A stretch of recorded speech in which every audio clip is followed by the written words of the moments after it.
How to adjust opacity in Photopea. Hi guys, welcome once again. In this tutorial, I'll be putting you through how you can adjust opacity in Photopea. Just follow me. The first thing to do is to log in into your Photopea account just like I have done here, and then once you're logged in, you will be brought to your own page automatically. Now on this page, the next thing to do is to click on new project, open from computer or template. Alright, depending on the one you want to work on. For me, I'll be clicking on new project.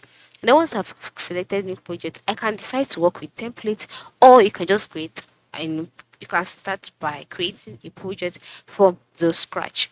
All right, whichever one is fine by you. So once you've selected it, you can see you'll be brought to the templates page where you can see the canvas and all.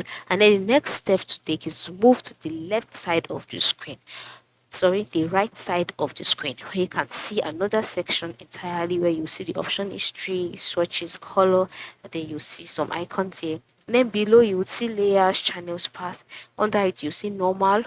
Alright, where you can see how you can change the kind of color that you want your templates to display. And then next to it you see opacity. All right, so this is how you can change your opacity. Just click on the arrow next to the opacity option and then reduce this if you want to reduce your opacity or increase this. Now this would be affected depending on the layer that you selected. Currently I selected the text layer, that is why the text is the one that is being affected, as you can see.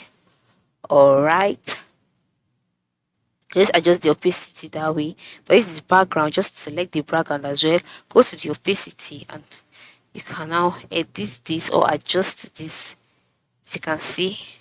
Yeah, just like that. So this is how you can adjust opacity on Photopea. Very quick and easy. Thanks for watching.